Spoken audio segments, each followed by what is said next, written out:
إنا أنزلناه قرآنا عربيا لعلكم تعقلون. Batch 4 is here. Learn Arabic grammar. Sponsorship opportunities available. WhatsApp us now for more details. Hear what our students have to say in feedback.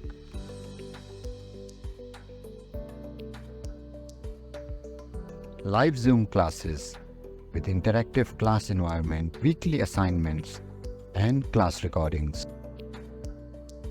Registration last date 2nd February 2024. Only 7 days left. For more details and admission, contact us at +92 335 3955 459. السلام علیکم ورحمۃ اللہ وبرکاتہ. اب تک ہم خبر واحد کی 3 طرح سے تقسیم پڑھ چکے ہیں. خبر واحد کی پہلی تقسیم انتہائی سند کے اعتبار سے، مرفوع، موقوف اور مقطوع 3 قسمیں. خبر واحد کی دوسری تقسیم عدد روات کے اعتبار سے، وہ بھی 3 ہیں، مشہور، عزیز، غریب. اور جو ہم پڑھ رہے ہیں وہ ہے خبر واحد کی تیسری تقسیم راویوں کی صفات کے اعتبار سے. اس میں سے بھی ہم کچھ پڑھ چکے ہیں، شاذ اور محفوظ تک. شاذ اور محفوظ دونوں ایک دوسرے کی ضد ہیں، جیسا کہ ہم پڑھ چکے ہیں.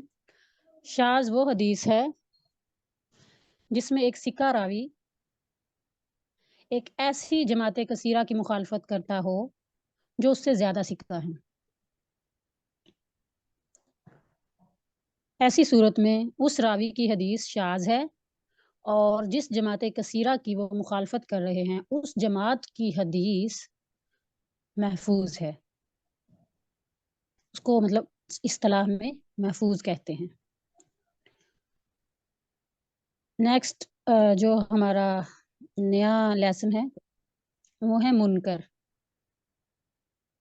منکر اصطلاح حدیث میں کہتے ہیں اس حدیث کو جس کا راوی ضعیف ہونے کے باوجود جماعت ثقات کی مخالف روایت کرے. اس کو لکھ لیں، پھر سمجھاتی ہوں انشاءاللہ. اب غور سے سنیے. اوپر ہم نے پڑھا شاذ وہ حدیث ہے جس میں راوی خود ثقہ ہے اور ایک جماعت ثقات کی مخالفت کر رہا ہے. اور منکر میں راوی خود ثقہ بھی نہیں ہے اور پھر جماعت ثقات کی مخالف روایت کرے. فرق سمجھ میں آگے؟ جی، منکر کی تعریف لکھ لی.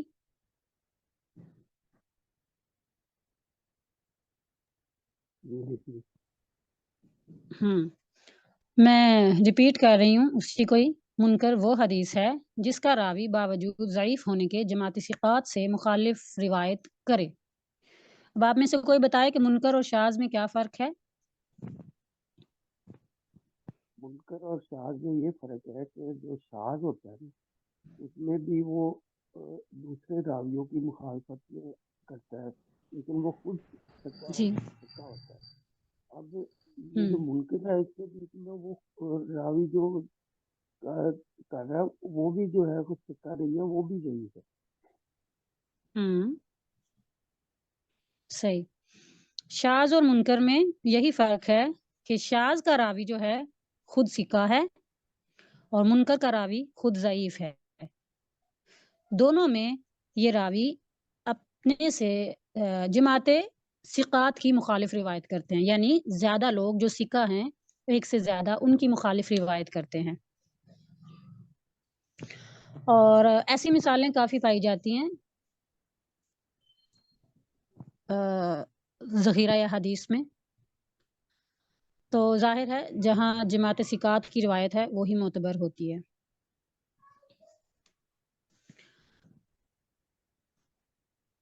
منکر کی اگر سمجھ آ گئی ہے تو معروف اسی کی اپوزٹ ہے. کہ اگر کسی کو سمجھ آئیے تو بتائیے معروف کون سی حدیث ہے اگر وہ اس کے اپوزٹ ہے تو؟ پروف یہ ہوگا کہ وہ جو راوی ہے وہ ضعیف نہ ہو، اور جو فقہ جماعت کی مخالفت نہ کرتا ہے۔ جی، جس جماعت کثیرہ کی، جس جماعت ثقات کی یہ مخالفت کر رہے ہیں ضعیف راوی، ان کی روایت معروف کہلاتی ہے۔ معروف عرف سے ہے، عرفہ سے، جو عام اصولوں کے مطابق ہے، یا جو مشہور کہہ لیں، لغوی اعتبار سے اس کو مشہور کہہ لیں، لیکن یہ اس کی اصطلاحی تعریف نہیں ہے۔ اصطلاحی تعریف صرف اتنی ہے، معروف وہ حدیث ہے جو منکر کے مقابل ہو۔ اس کو ایک سادہ سی مثال سے سمجھ لیں، حدیث کی مثال تو نہیں ہے، مثال کے طور پر عائشہ، کوئی راوی عائشہ ہے، عائشہ ہیں کوئی ایک راوی، اور وہ ضعیف ہیں۔ وہ کہتے ہیں، ان کی روایت سے ہے کہ مال میں زکوٰۃ کے سوا بھی اور حق ہیں، مال میں زکوٰۃ کے سوا اور بھی حق ہیں، جبکہ فرضی راویوں کا نام میں لے رہی ہوں، ایسے ہی مطلب ہاجرہ ہیں اور فاطمہ ہیں، اور اسی طرح ان میں میلز بھی کر لیں، ابو الزناد ہیں یا معاویہ ہیں، یہ 4-5 لوگ ہیں اور اپنے سٹیٹس کے اعتبار سے ہیں بھی ثقہ، ٹھیک ہے، ان کا درجہ بھی بہتر ہے، تو وہ سب کہتے ہیں کہ مال میں زکوٰۃ کے علاوہ حق کوئی نہیں، ٹھیک ہے۔ اب عائشہ کی روایت جو ہے، عائشہ ضعیف راوی، اس کی روایت منکر، اور جماعت ثقات جو کہہ رہی ہے ان کی روایت معروف۔ امید ہے سمجھ آ گئی ہوگی۔ آگے چلتے ہیں۔ معلل، اگر آپ کو علت کی ڈیفینیشن یاد ہو تو معلل آسانی سے سمجھ میں آ جائے گی، کوئی بتا سکتا ہے؟ ایسی کمزوری جی جو صرف اہل فن ہی جان سکتے ہیں، ایسی؟ بالکل صحیح، بالکل صحیح۔ علت اس کمزوری کو کہتے ہیں جس سے صرف اہل فن ہی واقف ہوتے ہیں۔ تو جس حدیث کی سند میں یا متن میں ایسی کوئی علت پائی جاتی ہو، اس کو معلل کہتے ہیں۔ لکھنے کے لیے تعریف میں بول رہی ہوں، وہ لکھ لیجئے۔ معلل وہ حدیث ہے جس میں کوئی ایسی علت خفیہ ہو، وہ حدیث ہے جس میں کوئی ایسی علت خفیہ ہو جو صحت حدیث میں نقصان دیتی ہے، جو صحت حدیث میں نقصان دیتی ہے، اور یہ علت سند میں بھی ہو سکتی ہے، متن میں بھی ہو سکتی ہے۔ اس کو معلوم کرنا ماہر فن ہی کا کام ہے۔ یعنی آپ نے صحیح حدیث کا ذکر کیا تھا، ایسی جی علت خفیہ، ایسی علت خفیہ ہو جو صحت حدیث میں نقصان دیتی ہے۔ معلل وہ حدیث ہے جس میں کوئی ایسی علت خفیہ ہو جو صحت حدیث میں نقصان دیتی ہے، اور یہ علت سند میں بھی ہو سکتی ہے، متن میں بھی ہو سکتی ہے۔ اس کو معلوم کرنا ماہر فن ہی کا کام ہے۔ تو جس حدیث میں ایسی کوئی علت پائی جائے، اس حدیث کا نام کیا ہوتا ہے؟ اصطلاح میں اس حدیث کو کیا کہتے ہیں؟ معلل، جس میں علت پائی جاتی ہے، معلل، ٹھیک ہے۔ نمبر 13، مضطرب۔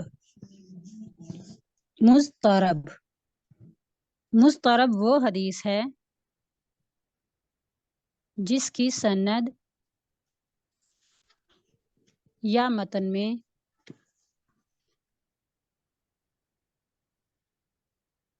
راویوں کا ایسا اختلاف ہو کہ جس میں ترجیح یا ترجیح، تارا جیم یا ہا، ترجیح، پریفرنس، ترجیح، ترجیح یا تطبیق ممکن نہ ہو. ترجیح مطلب پریفرنس اور تطبیق مطلب دونوں کی امپلیمنٹیشن. ہر ایک کا حکم بھی لگایا جا سکتا ہو. بہرحال پہلے لکھ لیں. وہ حدیث ہے جس کی سند یا متن میں راویوں کا ایسا اختلاف ہو کہ ان میں جمع و تطبیق ممکن نہ ہو. ایسی حدیث کو مضطرب کہتے ہیں. یہ تطبیق اور یہ ترجیح کا تھوڑا سا فرق ہے. جی، ترجیح کہتے ہیں، پہلے تو اختلاف سمجھ لیں، سند یا متن میں اختلاف.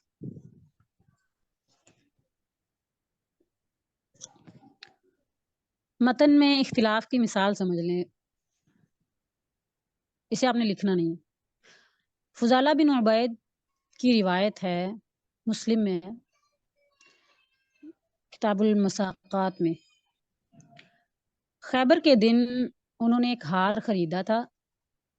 انہوں نے کہا کہ میں نے یہ ہار خریدا، بعد میں اس میں سے سونا اور موتی نکل آئے. 12 دینار میں ہار خریدا انہوں نے، 12 دینار میں. اور بعد میں جب اسے کھولا تو اس میں سے موتی 12 دینار سے زیادہ قیمت کے نکلے. روایت لمبی ہے، اس سے تجارت کے احکام بھی نکلتے ہیں، ہم اس تفصیل میں نہیں جا رہے. لیکن اس میں اختلاف ایسا ہے کہ کوئی کہہ رہا ہے کہ اس میں سے کچھ راوی یعنی کسی سند سے یہ کہا جاتا ہے کہ انہوں نے 9 دینار میں خریدا تھا، کوئی کہہ رہے ہیں 12 دینار میں خریدا تھا، کوئی کہہ رہے ہیں 10 دینار میں خریدا تھا. پھر کہہ رہے ہیں، کوئی کہتا ہے کہ موتی اور سونا دونوں نکلے تھے، کوئی کہہ رہا ہے کہ سونا اور ہیرے نکلے تھے. ٹھیک ہے، تو ایسا کوئی اختلاف جس میں تمام اقوال ایک ہی وقت میں ممکن نہیں ہو سکتے. اب یا تو وہ 9 کا ہے یا 12 کا، یا وہ اس میں سے سونا اور موتی نکلے تھے یا سونا اور ہیرا، یعنی ایک ہی روایت درست ہو سکتی ہے. یہ کوئی ایسا عمل یا ایسا حکم نہیں ہے جس سے ہم کہیں کہ ممکن ہے پہلے ایسا ہوا ہو اور بعد میں ایسا ہو گیا ہو. ٹھیک ہے، اسے کہتے ہیں تطبیق کرنا، ترجیح دینا. سیٹلمنٹ کر رہے ہیں، اور ہم نہیں کہتے، وہ محدثین، اور محدثین کے ہاں اس چیز کے ترجیح یا تطبیق کے اصول بھی ہوتے ہیں، کس بنا پر وہ کسی چیز کو پریفر کرتے ہیں. تو حتی الامکان ترجیح یا تطبیق کی کوشش کی جاتی ہے، یوں ہی روایت کو چھوڑا نہیں جاتا. لیکن اس سے آپ کو راویوں کا اختلاف سمجھ میں آگے. تو یہ روایت مضطرب ہے جس میں راویوں کا اتنا اختلاف پایا جا رہا ہے. اسی طرح سند میں بھی اضطراب ہو سکتا ہے. ایک ہی سند، مثال کے طور پر میں فرضی ایک سند آپ کو بتاتی ہوں کہ جیسے ابو اسحاق عن اکرمہ عن ابی بکر، یہ ایک سند ہے. وہی والا متن ابو اسحاق عن اکرمہ عن ابی بکر کی بجائے عن ابن عباس عن ابن ابی بکر عن ابی بکر. ٹھیک ہے، وہی روایت سند تیسری بھی ہے، ابو اسحاق عن ابی جحیفہ عن ابی بکر. وہی روایت ایک چوتھی سند بھی ہے، ابو اسحاق عن براء عن ابی بکر. تو اسی طرح یہ اتنا زیادہ اختلاف سند میں اس حدیث کو مضطرب کر دیتا ہے. سمجھ میں آ گئی؟ تو میم ذرا یہ ان کو یہ کیوں نہیں کہہ سکتے کہ ڈفرینٹ اسناد سے ہے، مطلب الگ الگ چینز ہے؟ ڈفرینس کیا آئے گا پھر؟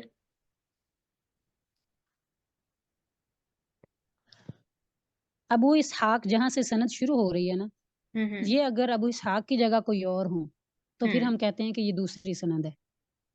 صحیح. لیکن ابو اسحاق سے ہی اوپر والی سند میں وہ آ رہا ہے، اختلاف آ رہا ہے. کہ انہوں نے صحیح یہ بات اکرما سے سنی تھی یا ابو جحیفہ سے سنی تھی یا انہوں نے برا سے سنی تھی یا ابی میسرہ سے سنی تھی یا مسروق سے سنی تھی یا علقمہ سے سنی تھی. تو اب یہ ایسے ہی ہو سکتا ہے کہ یا تو محدثین یہ ساری جانچ پڑتال کر لیتے ہیں کہ ابو اسحاق ان سبھی کے شاگرد سے، ان سبھی سے ان کی ملاقات ممکن ہے، یا جن سب سے وہ روایت سن رہے ہیں کیا وہ سب اس روایت کو سننے کے دور میں تھے، موجود تھے. تو یہ ساری جانچ پڑتال کر کے ایسی مسترب حدیث کا حکم لگایا جاتا ہے. صحیح صحیح. لیکن حکم کی بات الگ ہے، ایسی حدیث کو مسترب کہتے ہیں.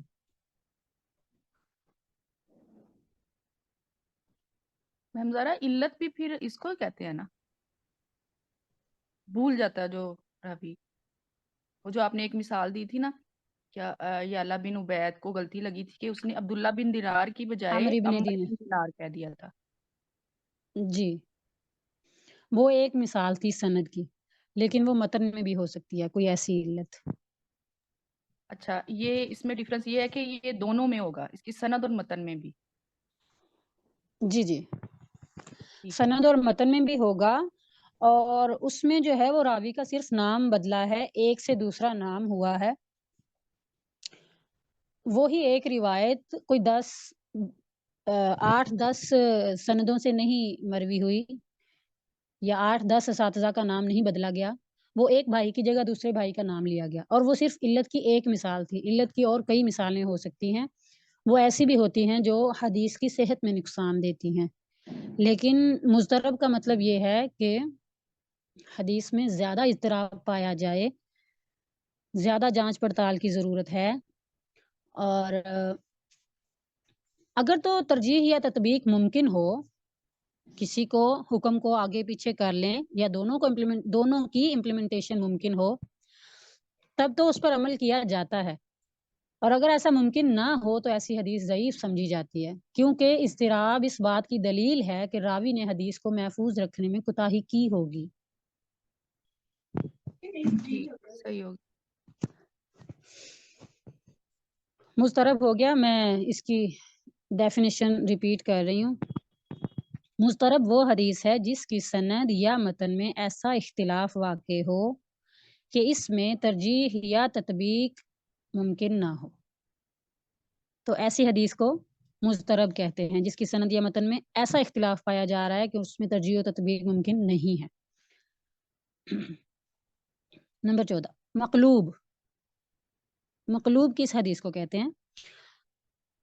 مقلوب وہ حدیث ہے، اچھا اپنا ڈیفینیشن بعد میں لکھتے ہیں.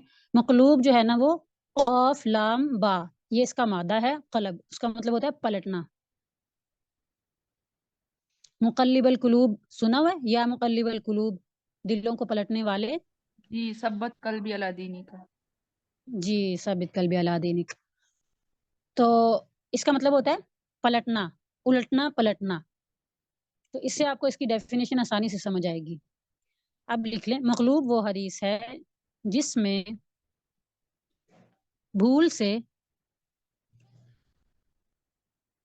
متن یا سند کے اندر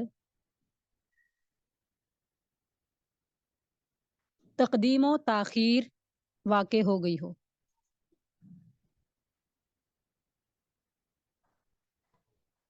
مقلوب وہ حدیث ہے جس میں بھول سے متن یا سند کے اندر تقدیم و تاخیر ہو گئی ہو، واقع ہو گئی ہو، یعنی لفظ مقدم کو مؤخر اور مؤخر کو مقدم کیا گیا ہو،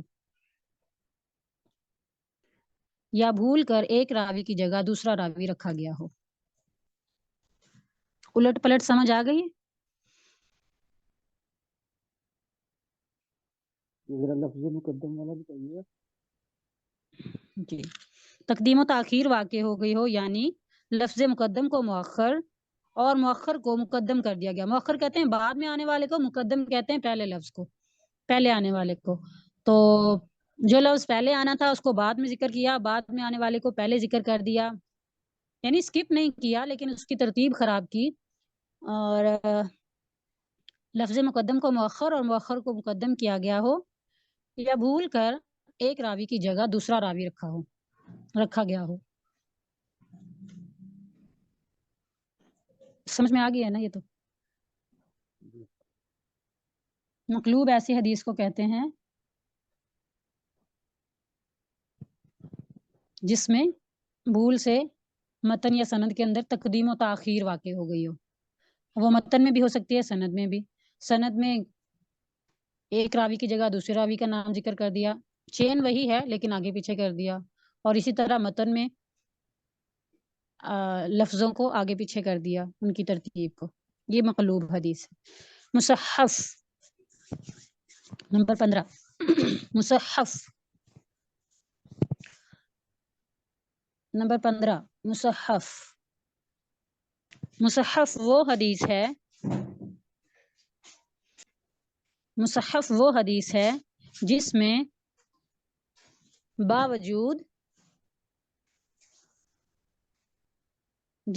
باوجود صورت خطی خط جیسا لکھنا ہے، خا تو یا خطی، باوجود صورت خطی باقی رہنے کے نقطوں اور حرکتوں کے، حرکت کی جمع حرکت سمجھتے ہیں نا، حرکت عربی میں بولتے ہیں زبر زیر پیش کو، یہ علم الصرف کی اصطلاح میں حرکت. تو نقطوں اور حرکتوں کے تغیر کی وجہ سے، تغیر تبدیلی، نقطوں اور حرکتوں کے تغیر کی وجہ سے تلفظ میں غلطی واقع ہو جائے. جیسے جمیل کی بجائے حمیل لکھا ہو،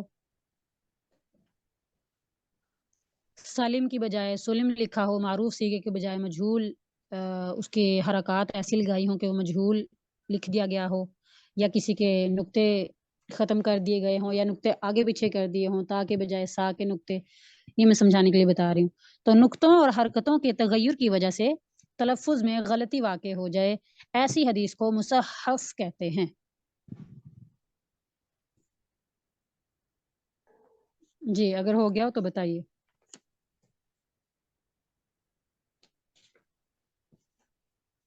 آگے بڑھیں. جی ہو گیا. آگے ہے مدرج. مدرج پہلے سمجھ لیں مدرج لفظ کس سے. اس کا مادہ ہے درج، دا را جیم، درج. تو درج کرنا، ایڈ کرنا یعنی. اس کی تعریف ہے، مدرج وہ حدیث ہے جس میں کسی جگہ راوی اپنا کلام درج کرے.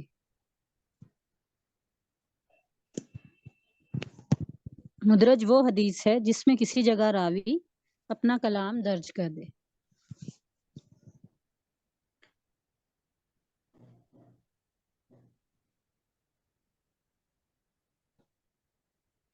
اپنا کلام درج کرنے کا مطلب ہوتا ہے کبھی راوی جو ہے نا کسی لفظ کی تشریح کے لیے کوما میں اس لفظ کا مطلب بتانے کے لیے، آگے ایکسپلینیشن کے لیے اپنے پاس سے کچھ ایڈ کرتا ہے. عربی لغت میں کسی خاص لفظ کا کوئی خاص مطلب بتانے کے لیے، جیسے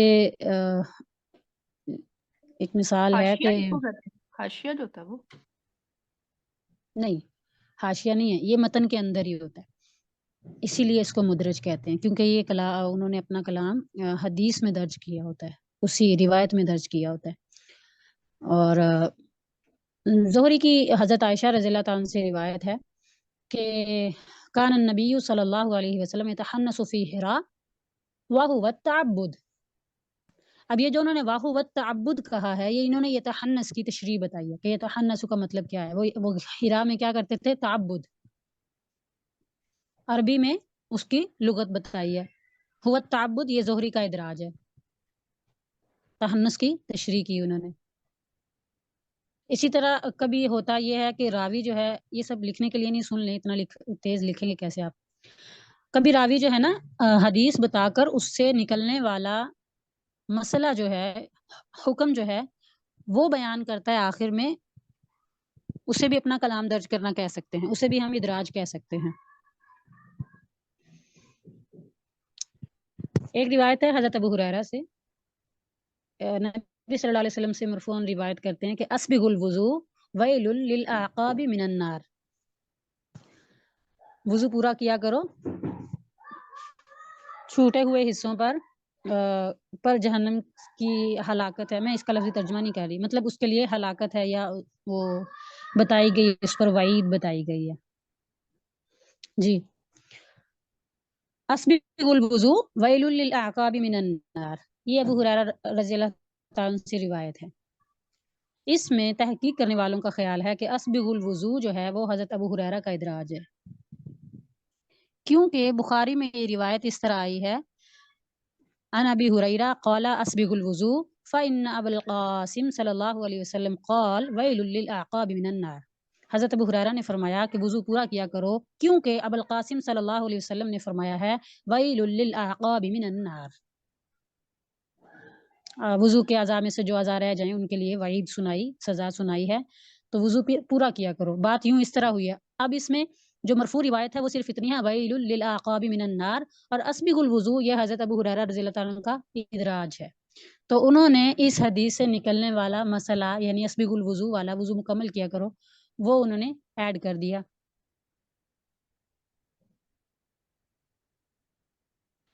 تو راوی کے ذاتی تشریح اور ذاتی استنباط جو ہے اس کو ایڈ کرنے کو, جس حدیث میں ایسا کچھ ایڈ کیا ہوا ہو اس کو مدرج بولتے ہیں.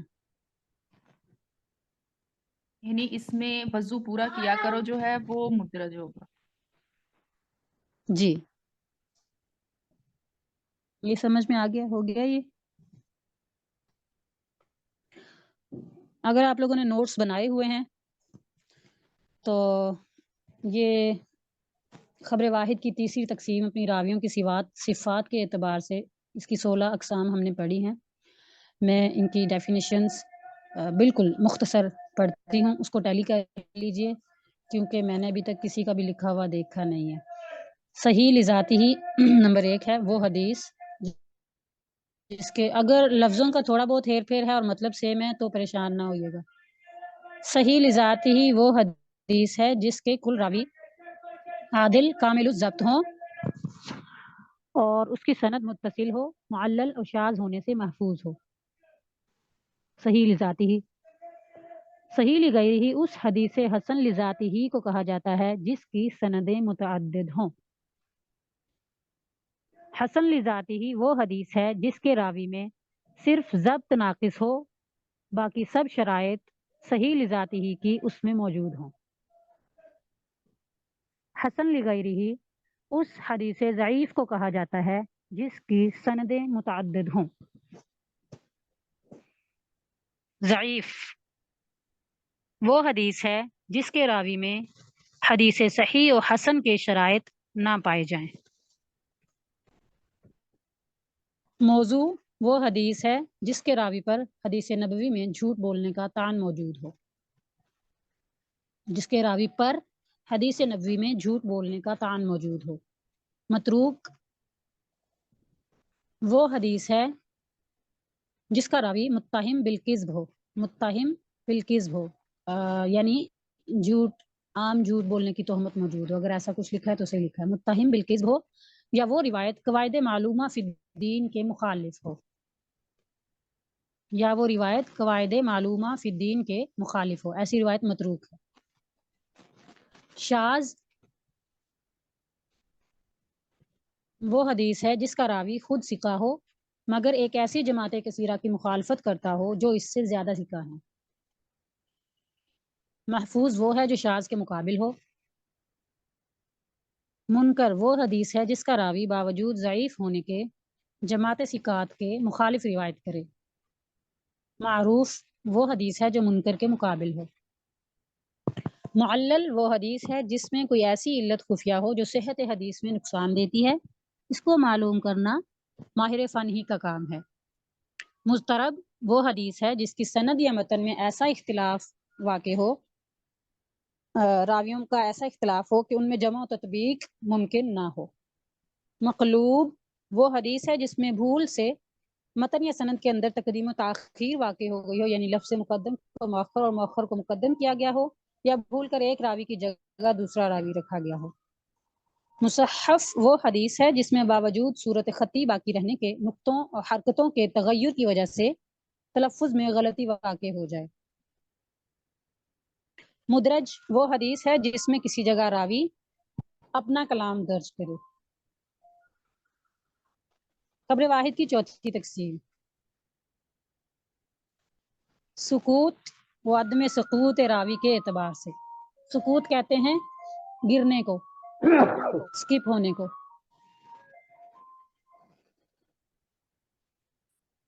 سکوت و عدم سکوت، عدم سکوت یعنی اسکپ نہ ہونے کے، اسکپ ہونے یا نہ ہونے کے، راویوں کے اسکپ ہونے یا نہ ہونے کے اعتبار سے خبر واحد کی چوتھی تقسیم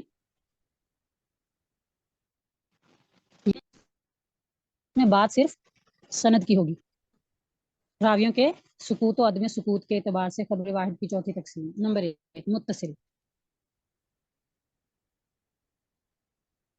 متصل اتصال سے ہے یعنی ملا ہونا. تو متصل وہ حدیث ہے کہ اس کی سند میں پورے راوی مذکور ہوں. اس کی سند میں پورے راوی مذکور ہوں. جہاں کچھ سمجھ نہ آئے مجھے ٹوکیے گا، کیونکہ اس میں زیادہ کوئی کنفیوژن ہے نہیں، تو اس لیے میں ٹھہر ٹھہر کر نہیں بول رہی. متصل وہ حدیث ہے کہ اس کی سند میں راوی پورے مذکور ہوں. مسند، مسند وہ حدیث ہے کہ اس کی سند رسول اللہ صلی اللہ علیہ وسلم تک متصل ہو. یہ کیا نام لیا آپ نے؟ مسند وہ حدیث ہے کہ اس کی سند رسول اللہ صلی اللہ علیہ وسلم تک متصل ہو.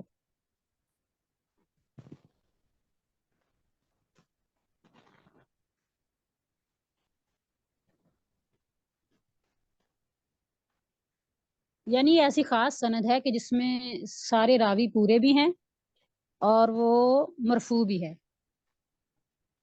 تو ایسی سند کو مسند کہتے ہیں. یہ سمجھانے کے لیے بتا رہی تھی. مسند کی تعریف یہ ہے کہ اس کی سند رسول اللہ صلی اللہ علیہ وسلم تک متصل ہو. منقطع، منقطع وہ حدیث ہے کہ اس کی سند متصل نہ ہو. یہ متصل کے اپوزٹ ہے منقطع. متصل میں متصل کی سند میں راوی پورے مذکور ہیں اور منقطع میں پورے مذکور نہیں ہیں. کہیں نہ کہیں سے راوی گرا ہوا ہے. ٹھیک ہے. منقطع وہ حدیث ہے کہ اس کی سند متصل نہ ہو بلکہ کہیں نہ کہیں سے راوی گرا ہوا. گرا ہوا یعنی اسکپ.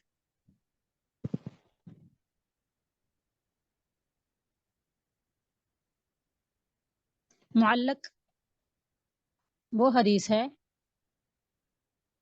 جس کی سند کے شروع میں ایک راوی یا ایک سے زیادہ راوی گرے ہوئے ہوں. معلق وہ حدیث ہے جس کی سند کے شروع میں ایک راوی یا کثیر گرے ہوئے ہوں. گرے ہوئے سے مراد کے مطلب وہ ان کی ذکر نہیں روایت کیا نہیں گیا، ملی تھی، ذکر نہیں کیا گیا ان کا، کپ ہوں گے. ان کا نام ذکر نہیں کیا گیا. تو جی پھر وہ حدیث کیسے آئی؟ کسی نے اگر درمیان میں کوئی ایک بندہ اسکپ ہو جائے تو وہ بات آگے تک کیسے پہنچتی ہے؟ یہی تو اس میں پرابلم ہے. ایسی سند کا نام اسی لیے تو ایسے رکھا ہے کہ ان کو علیحدہ کیا جائے. صحیح. اس میں ایک راوی اسکپ ہونا چاہیے، زیادہ بھی ہو سکتے. جی جی معلق وہ ہے جس کی سند کے شروع میں ایک راوی یا ایک سے زیادہ گرے ہوئے ہوں. تو میم زارا پھر معلق اور معلق منقطع اور معلق میں کیا فرق ہوا پھر؟ اس میں شروع کا لفظ اضافہ کیا گیا ہے، یعنی اچھا ابتدائے سند سے. ٹھیک ہے، تو یہ ہو سکتا ہے کہ منقطع میں بھی ایک سے زیادہ راوی اسکپ ہوئے ہوں. جی لیکن اس بے میں شک اسکپ ہونے کے مقام الگ الگ ہو سکتے ہیں. لیکن شروع نہیں ہو سکتا. ممکن ٹھیک ہے شروع بھی ہو لیکن اور بھی ہوں.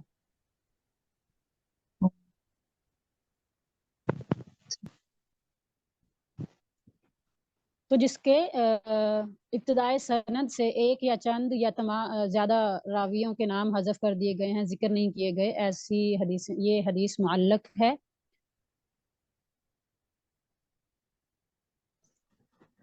معضل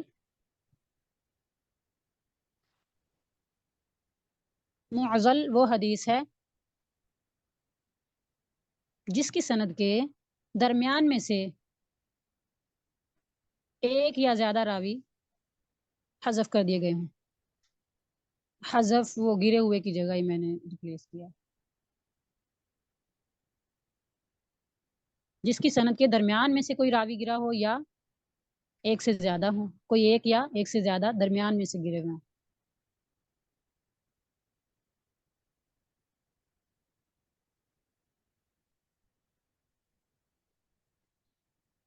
اور زیادہ کنفیوز مت ہوئیے گا، ممکن ہے ایک ہی سند ایک ہی وقت میں معضل بھی ہو اور معلق بھی ہو، یعنی شروع میں سے راوی اسکپ کیے گئے ہیں تو وہ معلق ہے، لیکن کہیں درمیان میں سے بھی اسکپ کیے گئے ہیں تو سیم ٹائم میں اس کو ہم معلق بھی کہیں گے، معضل بھی کہیں گے۔ تو چونکہ ہمیں معلق اور معضل ڈھونڈنے نہیں ہیں، یہ سارے الگ الگ کر کے لکھے جا چکے ہیں، تو ابھی ہم صرف ان کی ڈیفینیشنز پڑھ رہے ہیں، تاکہ جہاں ہم پڑھیں کہ یہ حدیث معضل ہے تو ہمیں پتہ ہونا چاہیے کہ اس کے درمیان کے درمیان میں سلسلہ سند کے درمیان سے راوی اسکپ ہیں، ایک یا زیادہ۔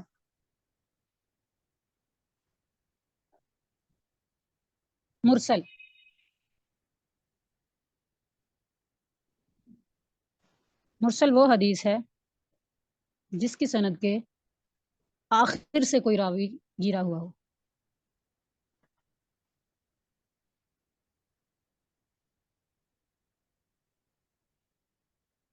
غور سے سن لیجئے، اس میں تھوڑی سی تفصیل ہے۔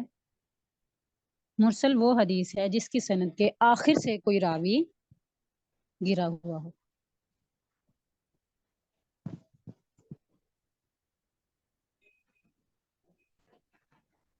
مرسل کے اعتبار یعنی مرسل کا حکم کیا ہے، وہ معتبر ہے یا غیر معتبر ہے، اس میں کچھ شرطیں لگائی ہیں امام شافعی رحمہ اللہ نے، یہ تھوڑا اضافی ہے، جاننے کے لیے بتا رہی ہوں۔ ڈیفینیشن اس کی وہی ہے کہ جس کی سند کے آخر سے کوئی راوی گرا ہوا، لیکن مرسل حدیث کا حکم کیا ہے؟ امام شافعی کے نزدیک کچھ شرطوں کے ساتھ مرسل معتبر ہو سکتی ہے کہ یہ ارسال کرنے والے راوی اکابر تابعین میں سے ہوں، اکابر تابعین میں سے، ٹھیک ہے، بزرگ تابعین میں سے ہوں، جیسے سعید بن مسیب، بہت قریب کا زمانہ ہے ان کا صحابہ کے ساتھ، سعید بن مسیب۔ دوسرا یہ کہ اس راوی کے بارے میں، وہ سیکھا راوی، ان کے بارے میں پتہ ہے کہ وہ جس کا نام چھوڑتے ہیں وہ سیکھا ہی ہے، سیکھا راوی کا نام ہی چھوڑا کرتے ہیں، جس کا نام چھوڑا ہے۔ اور اگر دوسرے حفاظ اور معتبر محدثین نے بھی اس مضمون کی روایت نقل کی ہو تو ایسی مرسل روایت ان روایتوں کے خلاف بھی نہ جاتی ہو تو پھر معتبر ہے، ٹھیک ہے۔ معتبر محدثین سے نقل کی گئی روایتوں کے خلاف بھی نہ ہو وہ مرسل روایت، یا پھر یہ روایت کسی دوسری سند سے متصل بھی ذکر کی گئی ہو، یا آخر سے چھوڑنے کا یہی مطلب ہے کہ صحابی مسنگ ہوگا؟ جی، یا پھر ایسی کسی مرسل حدیث میں کے مطابق صحابی کا قول بھی ملتا ہو کوئی، یا اکثر اہل علم کا فتویٰ بھی اس کے مطابق ہو، تو پھر چاہے آخر سے راوی کا نام ذکر نہیں کیا گیا تو ایسی شرط کے ساتھ وہ معتبر ہو سکتی ہے۔ لیکن ایک بات یاد رکھیے کہ مرسل کی ایک قسم ہے مرسل صحابی، مرسل صحابی یعنی جس میں کوئی صحابی ایک روایت نقل کرتا ہے، ایک حدیث نقل کرتا ہے، لیکن وہ اس کا نام ذکر نہیں کرتا جس سے اس نے سنی ہے۔ اب آپ کہیں گے کہ یہ کیسے ممکن ہے؟ جیسے کہ کم عمر صحابہ ہجرت سے پہلے کی نبوت کے ابتدائی دور کی کوئی روایت نقل کرتے ہوتے تو ظاہر ہے وہ انہوں نے کسی سے سنی ہوتی تھی، صحابہ میں سے ہی کسی سے سنی ہوتی تھی، تو بعض اوقات وہ ان کا نام نہیں ذکر کیا کرتے تھے، اپنی بحاث پر ہی وہ بات کر دیا کرتے، تو مراسیل صحابہ معتبر ہی ہیں، کیونکہ ہم ایک اصول پڑھ چکے ہیں کہ صحابہ تمام عادل ہیں، اس لیے مراسیل صحابہ بھی معتبر ہیں بغیر کسی شرط کے۔ اس کی ایک چھوٹی سی مثال سمجھ لیں، جیسے حضرت عائشہ رضی اللہ تعالیٰ عنہ سے مروی ہے کہ نبی صلی اللہ علیہ وسلم پر جو نبوت کی ابتدا ہوئی ہے وہ سچے خوابوں سے ہوئی ہے۔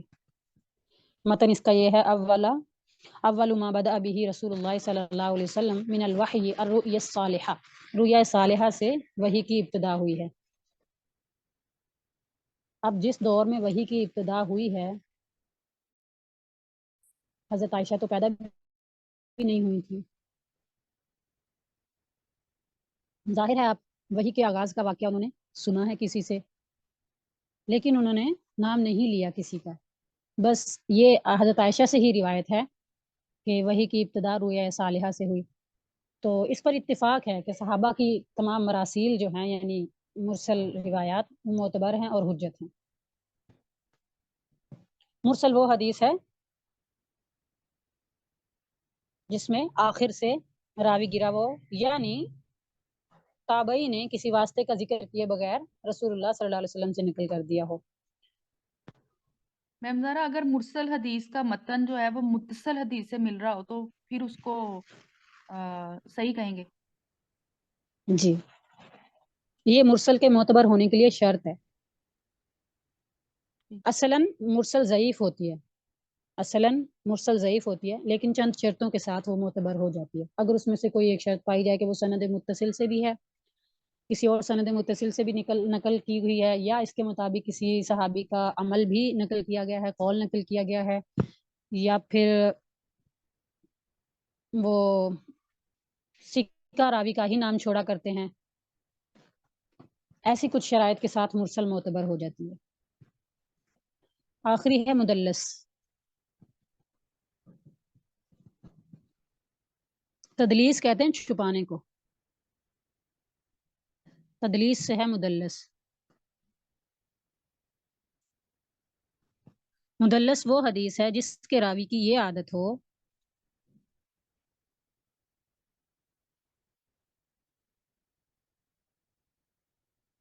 کہ وہ اپنے شیخ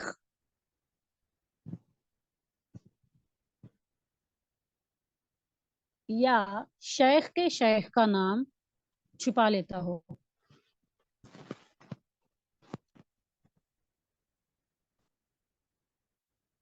شیخ مطلب استاد؟ یہ لکھ لیں پھر سمجھتے ہیں، جی، جن سے سنی ہے حدیث۔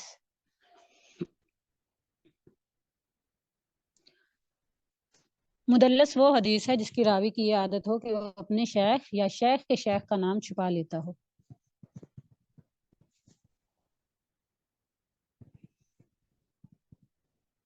اس کی وضاحت یہ ہے کہ مدلس جو ہے نا، یعنی وہ راوی مدلس تدلیس کرنے والا، وہ ایسے الفاظ استعمال کرتا ہے جس میں یہ کلیئر نہیں ہوتا کہ انہوں نے براہ راست خود سنا تھا یا نہیں سنا تھا، وہم پیدا ہوتا ہے کہ براہ راست سنا تھا۔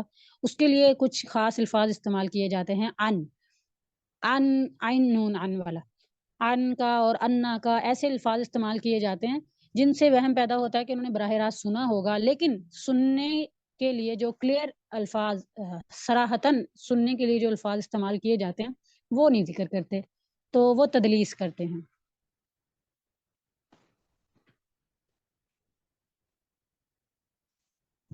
مدلس وہ حدیث ہے جس کے راوی کی یہ عادت ہو کہ وہ اپنے شیخ یا شیخ کے شیخ کا نام چھپا لیتا ہو۔ تو جاننے کے لیے اس کا حکم سن لیجئے کہ مدلس کی روایت اس وقت تک معتبر نہیں ہوتی جب تک کہ وہ سماع کی صراحت نہ کر دے۔ سنا ہے یا نہیں، سماع یعنی سننا، سماع کی صراحت نہ کر دے کہ اس نے سنا یا نہیں سنا۔ یا پھر امام مسلم اور اکثر محدثین کے نزدیک روایت کے معتبر ہونے کے لیے شرط یہ ہے کہ راوی جس کا نام چھپا رہا ہے نا، اس کے اور اس کے درمیان، راوی کے اور اس کے شیخ کے درمیان کم از کم زمانہ اور ملاقات دونوں ثابت ہوں۔ پھر وہ حدیث ان سے سنی تھی یا نہیں سنی تھی، اس کو کنسیڈر کر لیا جائے گا۔ لیکن کم از کم ان کا ہم اثر ہونا ضروری ہے اور ان کے درمیان ملاقات بھی ثابت ہو، تب تو یہ معتبر ہو سکتی ہے، ورنہ مدلس معتبر نہیں ہے۔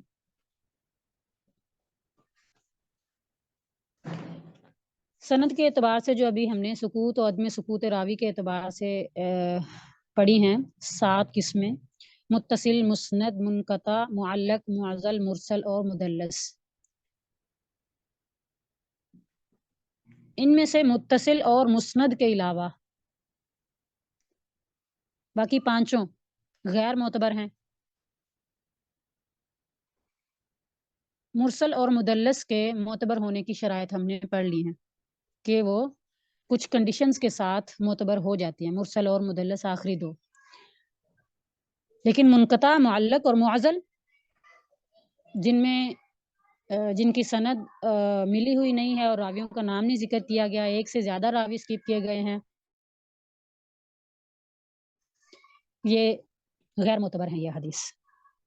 جی، سند اور متن کے اعتبار سے احادیث کی اقسام ہم نے تقریباً مکمل کر لی ہیں، اور اب کچھ کتب حدیث کا مختصر بیان ہے، وہ انشاءاللہ پڑھیں گے نیکسٹ کلاس میں۔ کتب حدیث کی بھی ناموں کی جانکاری کے لیے، ان کی پہچان کے لیے صرف کتب حدیث کا بیان رہ گیا ہے اور صحاح ستہ کے مراتب وغیرہ، تو انشاءاللہ یہ نیکسٹ کلاس میں پڑھیں گے۔ یہاں تک اگر کچھ کسی نے پوچھنا ہے تو پوچھ لیجئے۔ یہ بتائیں مشکل کس کس کو لگا ہے یہ؟ مجھے مجھے بھی تو یہ آپ میں سے منظر اس کو ریوائز کس کس نے کی ہے؟ ہم لوگوں نے ایک دفعہ تکرار کی تھی، اب دوسری دفعہ پھر کرنی ہے اس کی میرے خیال سے 4 لاسٹ 5۔ کلاس کی؟ نہیں لاسٹ نہیں، وہ پچھلی 2 کلاسز تھی، لاسٹ کلاس کی بھی رہتی ہے۔ چلے، جو تکرار کر لیتے ہیں ان کو مشکل نہیں لگا کرتی۔ ٹھیک ہے، سبحان ربک رب العزت عما یصفون وسلام علی المرسلین والحمد للہ رب العالمین۔ السلام علیکم ورحمۃ اللہ وبرکاتہ۔ وعلیکم السلام رحمۃ اللہ وبرکاتہ۔